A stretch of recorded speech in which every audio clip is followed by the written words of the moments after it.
Assalamualaikum warahmatullahi wabarakatuh. Salam sejahtera bagi kita semua, Mas Mbak.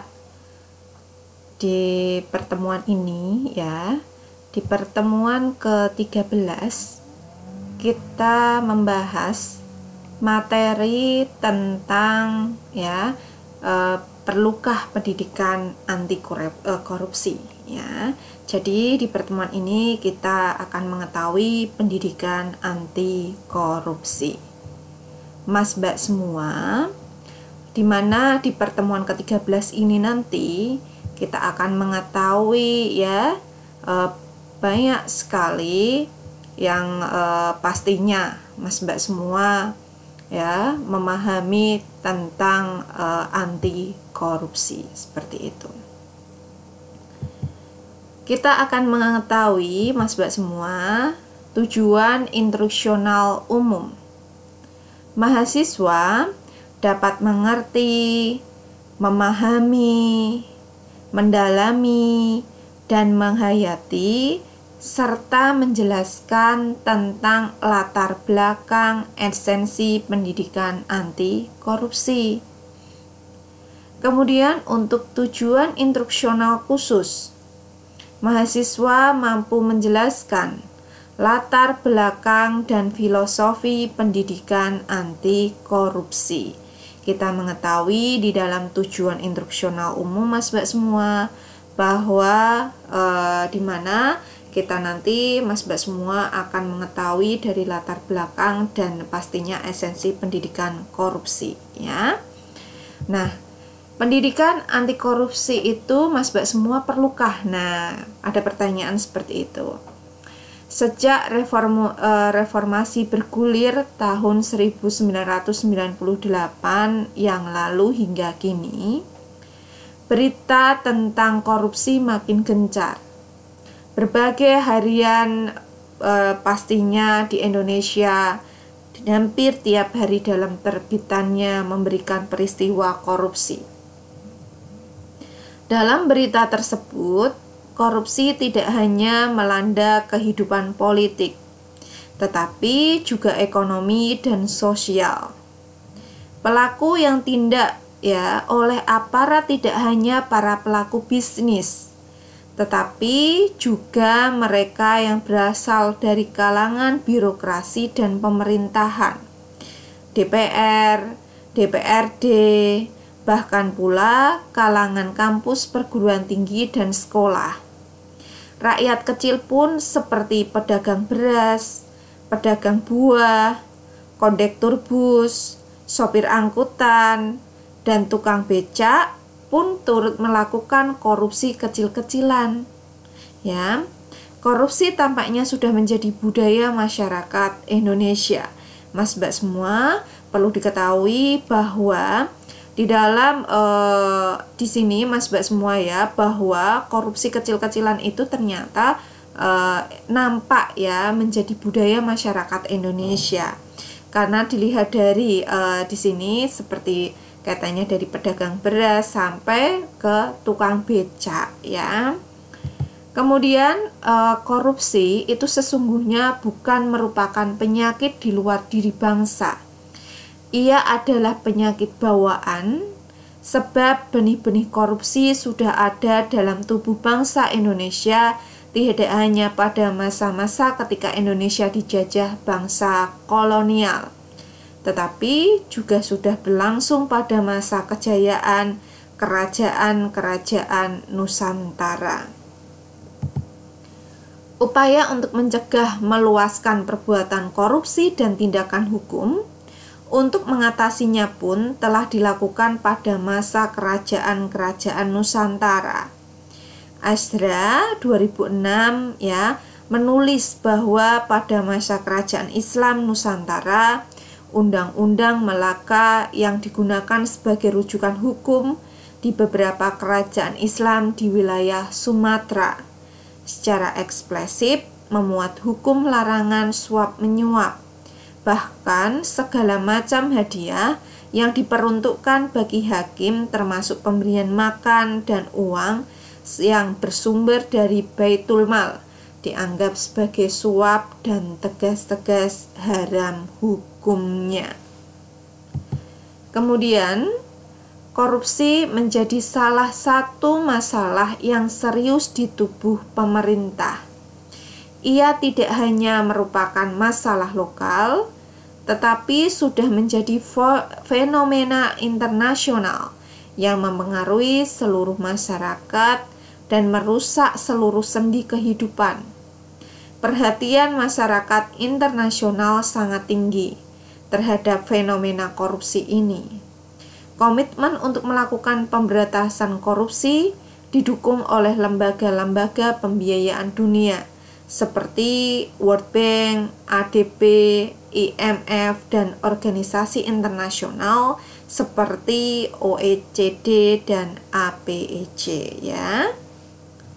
Kemudian korupsi yang sudah berlangsung lama sejak Indonesia kuno, Madya, hingga modern tampaknya telah membudaya. Bahkan Azra memandang kultur korupsi telah sampai pada level yang membahayakan bagi kehidupan bermasyarakat, berbangsa, dan bernegara Indonesia. Bahkan secara universal boleh dikata korupsi sama tuannya dengan umur manusia atau paling tidak sejak adanya organisasi negara. Korupsi muncul mengiringinya. Korupsi muncul menyertai kelahiran negara. Sebab negara memiliki kekuasaan power yang jika tidak amanah akan dengan mudah diselewengkan. Indonesia bukannya tidak berupaya memberantas korupsi sejak era Orde Lama, Orde Baru hingga era Reformasi. Pemerintah berusaha keras melakukan pemberantasan korupsi. Pada masa Orde Baru bahkan telah dikeluarkan TAP MPR mengenai pemberantasan korupsi dan puncaknya pada tahun 1971. Pemerintah Indonesia mengeluarkan Undang-Undang Nomor 3 tahun 1971. Meskipun sudah ada undang-undang dan tim khusus yang dibentuk Presiden Soeharto untuk menangani kasus-kasus korupsi, perbuatan korupsi masih saja dilakukan oleh para pengkhianat bangsa. Bahkan Soeharto turun dari jabatan karena disinyalir dan indikasi KKN. Agenda pemberantasan KKN yang diusung oleh para mahasiswa pada tahun 1998 telah mendorong Soeharto untuk mengundurkan diri dari jabatannya. Masyarakat mengira bahwa korupsi sebagai penyakit kronis Orde Baru bakal hilang seiring dengan lengsernya Soeharto beserta pengikutnya, kroni-kroninya. Dugaan masyarakat ternyata meleset karena penyakit korupsi tersebut ternyata telah bermutasi menjadi neokorupsi pada masa reformasi. Bahkan boleh dibilang korupsi makin menjadi-jadi pada masa reformasi. Jika pada masa Orde Baru orang melakukan korupsi secara sembunyi-sembunyi atau di bawah meja, sedangkan pada masa reformasi korupsi dilakukan secara terang-terangan atau dilakukan di atas meja. Kemudian kita akan mengetahui dari sanksi pidana korupsi. Sanksi pidana yang dijatuhkan kepada pelaku korupsi menurut Undang-Undang Nomor 20 Tahun 2001 cukup berat. Misalnya, jika seseorang memberi atau menjanjikan sesuatu kepada hakim dengan maksud untuk memengaruhi keputusan, putusan perkara yang diserahkan kepada yang adil, untuk diadili, maka yang bersangkutan dapat dana, ya, dengan pidana penjara paling singkat 3 tahun dan paling lama 15 tahun. Dan pidana denda paling sedikit 150 juta dan yang paling banyak adalah 750 juta. Nah, ini pasal 6 ayat 1. Kemudian, sanksi yang dijatuhkan bagi koruptor tersebut dalam realitasnya tidak menyurutkan langkah dan kenekaan para koruptor atau calon koruptor baru. Itulah sebabnya pemerintah bersama DPR menetapkan Undang-Undang Nomor 30 Tahun 2002 tentang Komisi Pemberantasan Tindak Pidana Korupsi (KPK), ya. Kemudian lembaga yang dibentuk dengan menelan biaya tidak kurang dari 6,4 miliar tersebut, kehadirannya tidak sia-sia. Kenyataannya sejak KPK dibentuk, ya, kehadirannya tidak sia-sia, Mas Mbak semua, ya. Banyak pejabat negara seperti menteri, anggota DPR, ya, pejabat kepolisian dan kejaksaan, gubernur, bupati, wali kota, politisi, dan para pengusaha kelas kakap ditangkap dan dijebloskan ke dalam penjara. Prestasi tersebut tidak pernah dicapai oleh kepolisian dan kejaksaan meskipun mereka sudah lama eksis, ya. Perhatian dan dukungan yang besar dari masyarakat dan lembaga anti korupsi kepada KPK makin memantapkan tekad dan langkah KPK memberantas korupsi hingga ke akar-akarnya. Kemudian pendidikan anti korupsi. Pendidikan anti korupsi yang dalam Undang-Undang Nomor 30 Tahun 2002 ditangani oleh Subbidang Pendidikan dan Pelayanan Masyarakat merupakan pilar penting dari bidang pencegahan KPK. Adanya bidang pencegahan KPK yang membawahi Subbidang Pendidikan dan Pelayanan Masyarakat akan memperkuat tugas KPK, terutama dalam hal melakukan tindakan-tindakan terhadap tindakan pidana korupsi. Mas Mbak semua, ya. Inilah pendidikan anti korupsi, di mana pendidikan anti korupsi ini dalam Undang-Undang Nomor 30 Tahun 2002. Di mana di dalam bidang pencegahan KPK ini membawahi subbidang pendidikan dan pelayanan masyarakat. Nah, kemudian pendidikan anti korupsi mutlak diperlukan dan memperkuat pemberantasan korupsi yang sedang berjalan, di antaranya melalui reformasi sistem dan reformasi kelembagaan, serta penegakan hukum.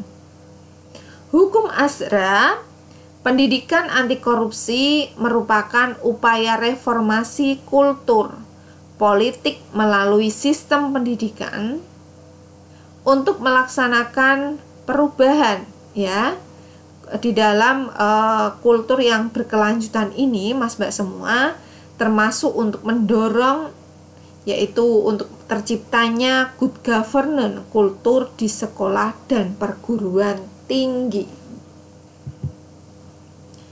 Sekolah atau perguruan tinggi dapat mengambil peran strategis dalam melaksanakan pendidikan anti korupsi, terutama dalam membudayakan perilaku anti korupsi di kalangan siswa dan mahasiswa.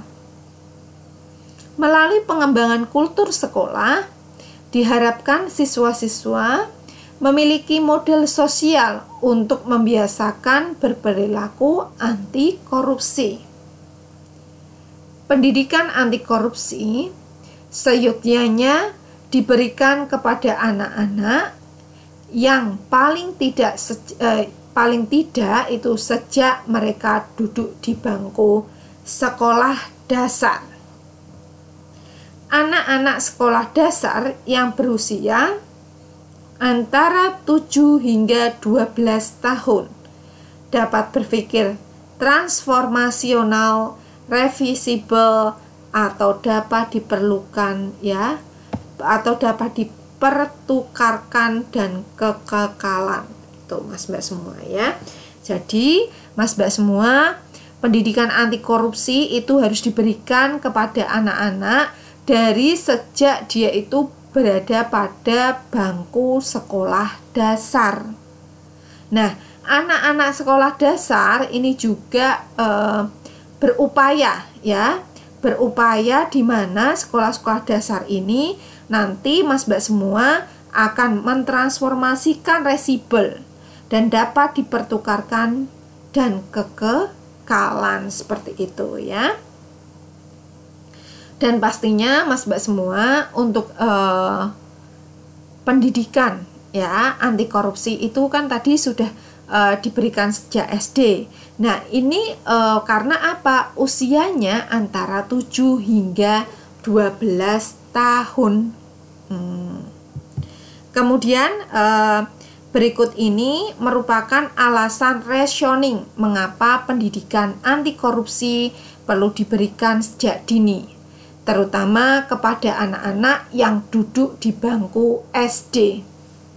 Ya, jadi kenapa pendidikan anti korupsi itu diberikan kepada anak-anak yang masih duduk di bangku SD? Itu pastinya yang pertama adalah siswa belum mendapatkan informasi dan sosialisasi tentang anti korupsi.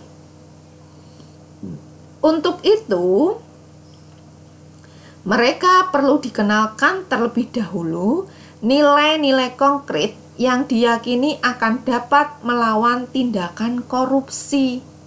Mas Mbak semua, jadi untuk anak-anak yang masih duduk di bangku SD itu sangat diperlukan ya di dalam pastinya kenapa alasan ini diberikan kepada anak yang masih SD ya, pastinya karena belum mendapatkan sosialisasi dan informasi. Nah, 2, kurangnya keteladanan dari lingkungan, orang tua, guru, orang dewasa di sekitar dan media.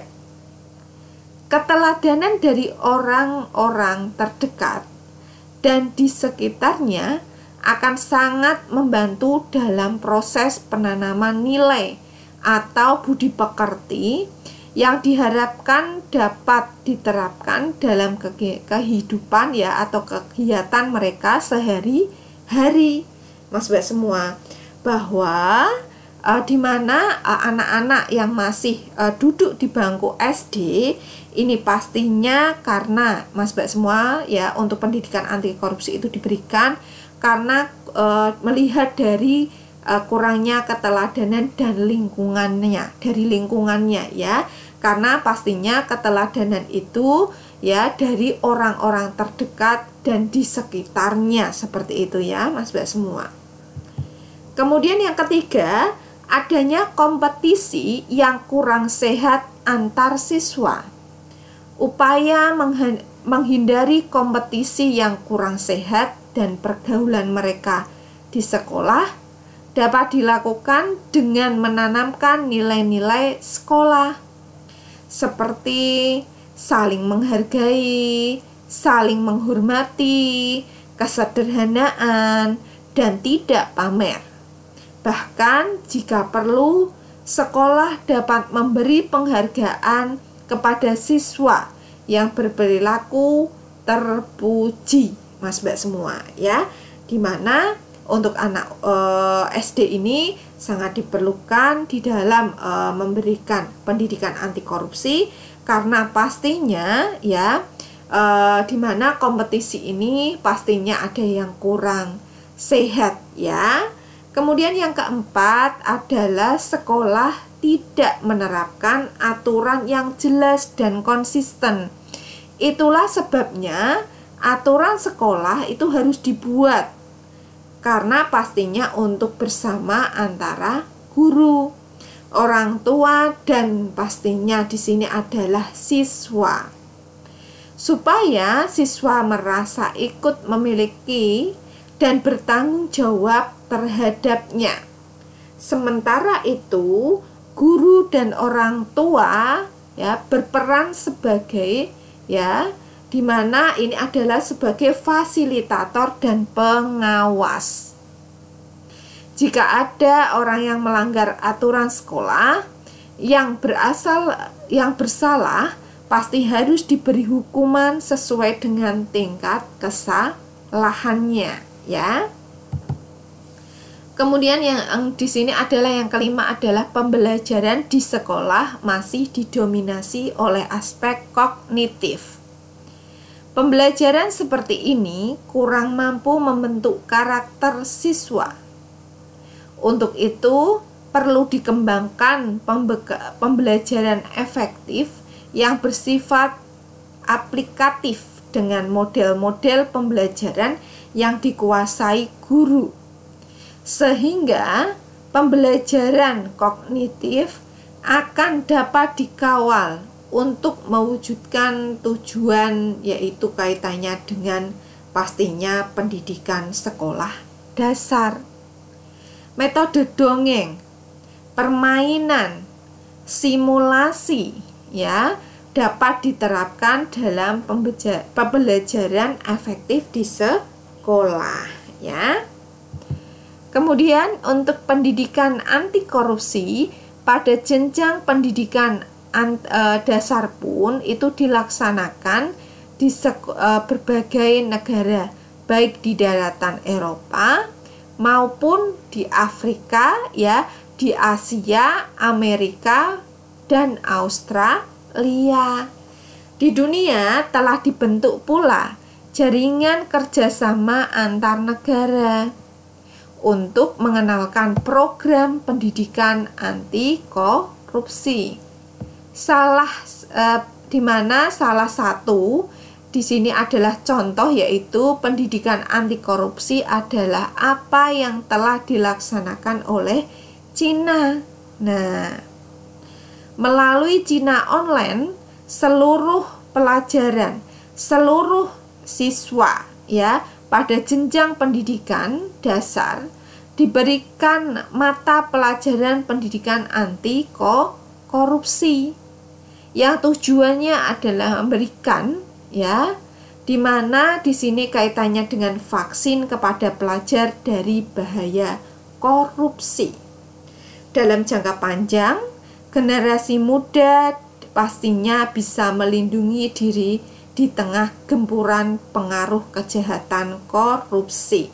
Ini menurut Suyanto 2005 halaman 42. Kemudian pendidikan anti korupsi ini dilakukan secara berkesinambungan, yaitu pada tingkat sekolah ya, dilaksanakan hingga SMA, SMK, dan pastinya MA. Kemudian fokus sekolah itu dari pendidikan anti korupsi adalah siswa memahami ya, kemudian juga ya pastinya kaitannya dengan memahami, menghayati Mas Mbak semua. Kemudian nilai moral dan membentuk perilaku hingga nilai-nilai tersebut itu terbentuk secara internal melalui kebiasaan.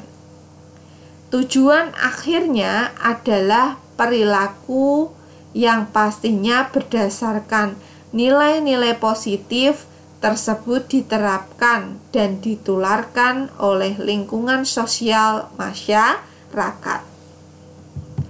Kemudian Mas Mbak semua, di sini Anda akan mengetahui pendidikan anti korupsi pada mahasiswa. Mahasiswa pada masa kini pun mestinya mewarisi jiwa kepemimpinan mahasiswa dan pemuda generasi sebelumnya. Kepemimpinan sangat dibutuhkan mahasiswa karena bangsa dan negara ini memerlukan kehadirannya. Selain itu, kompleks permasalahan Mas Mbak semua, yaitu adalah tantangan yang dihadapi bangsa Indonesia ke depan. Kemudian ketika kita sudah mengetahui kaitannya dengan tantangan ini, tantangan yang dihadapi ke depan, maka sangat membutuhkan mahasiswa yang memiliki karakter unggul, ya, yang memiliki karakter unggul, baik karakter intelektualnya, emosional, spiritual, maupun sosial. Dalam situasi bangsa dan negara yang mengalami krisis kepercayaan, krisis moralitas, dan krisis kepemimpinan, maka sudah selayaknya yaitu mahasiswa mendapatkan pendidikan anti korupsi, Mas Mbak semua ya. Kemudian pendidikan anti korupsi ini dibutuhkan karena akan dapat membentuk karakter mahasiswa yang unggul. Sekaligus juga diharapkan pada saatnya nanti ketika menjadi pemimpin, ya, dapat dipertanggungjawabkan kepemimpinannya. Apalagi pada diri manusia terdapat 3 dimensi, yaitu Mas Mbak semua itu harus diketahui idealisme. Ketika dimensi itu akan Mas Mbak semua di dalam dimensi ini, ya, maka Mas Mbak semua akan mengetahui, ya, di mana 3 dimensi ini akan diasah secara berkelanjutan. Yaitu yang pertama adalah intelektual, kemudian jiwa, ya Mas Mbak semua, muda, jiwa muda maksudnya, dan idealisme. Ketiga dimensi atau karakter tersebut sangat diperlukan agar mahasiswa mampu memberikan kontribusi yang penting dalam menciptakan Indonesia yang unggul, bersatu, berdaulat, adil, dan makmur. Kemudian perlunya pendidikan anti korupsi ini diberikan di perguruan tinggi, baik sebagai mata kuliah tersendiri maupun terintegrasi dengan mata kuliah yang lain. Secara khusus ditujukan untuk memberi bekal pengetahuan sekaligus mentransformasikan, ya, mahasiswa sebagai agen anti korupsi yang memiliki kompetensi, ya, kompetensi dan komitmen, ya, kaitannya dengan komitmen moral yang tinggi, kompetisi, ya. Kompetensi dan komitmen ini selanjutnya pastinya ditransformasikan anti korupsi kepada masyarakat dan sehat-sehat dalam di bawahnya, ya. Kemudian pengertian korupsi, Mas Mbak semua. Setelah kita mengetahui, ya, kenapa pendidikan anti korupsi itu diberikan kepada anak SD, ya. Nah, Mas Mbak semua tadi sudah mengetahui. Sekarang kita akan memahami tentang pengertian korupsi. Dalam sejarah kehidupan manusia, korupsi bukan hal baru sejak manusia hidup bermasyarakat. Sudah tumbuh perilaku koruptif atau menyimpang yang tidak sesuai, yang tidak sesuai dengan norma sosial yang berlaku. Manusia dan kelompok sosial yang hidup dalam persaingan merebutkan tanah dan sumber daya alam untuk keperluan ya, kaitannya dengan keperluan hidup, telah mendorongnya bertindak ya, menyimpang, memanipulasi data ya, memanipulasi, menipu, dan pastinya melakukan segala cara untuk mendapatkan apa yang diinginkan. Ini korupsi Mas Mbak semua ya. Jadi korupsi itu bisa bertindak yang pastinya menyimpang, memanipulasi ya, kemudian menipu, dan pastinya ini adalah sesuatu yang ingin dilakukan ya, dilakukan dalam ya cara ingin mendapatkan apa yang diinginkan, seperti itu ya. Nah, kemudian Mas Mbak semua, di dalam perilaku koruptif ya, itu manusia yang dimaksudkan untuk menguntungkan diri sendiri atau kelompoknya memiliki variasi yang beraneka ragam, sehingga pola-pola tindakan korupsi juga banyak variasinya.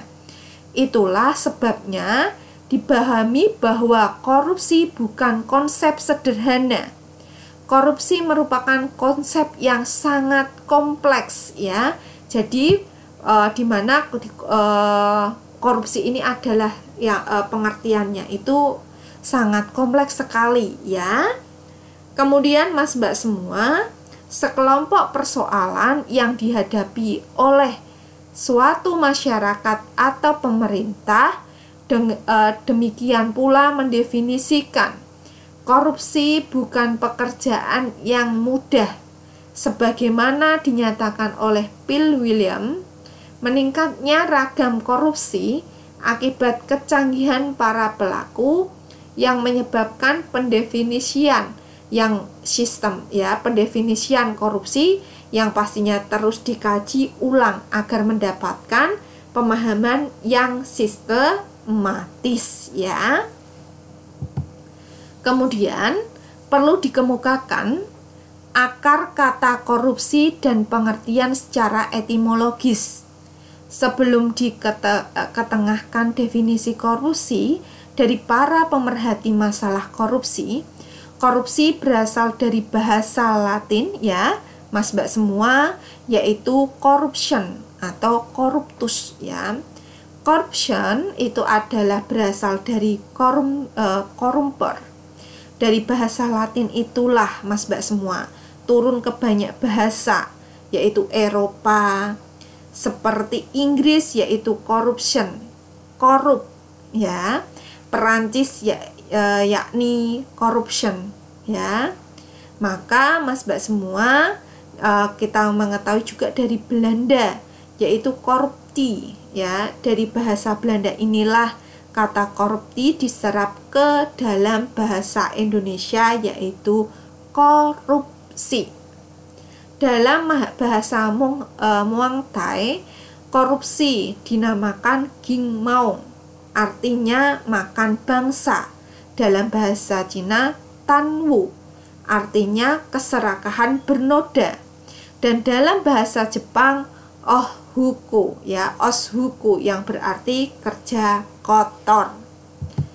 Mas Mbak semua, terima kasih atas perhatiannya. Mohon maaf apabila ada salah-salah kata ya. Semoga materi yang saya sampaikan kaitannya dengan pendidikan anti korupsi, yaitu Mas Mbak semua memahami di pertemuan pastinya ke-13 ini, Mas Mbak semua. Terima kasih atas perhatiannya Mas Mbak semua. Mohon maaf apabila ada salah-salah kata. Wassalamualaikum warahmatullahi wabarakatuh.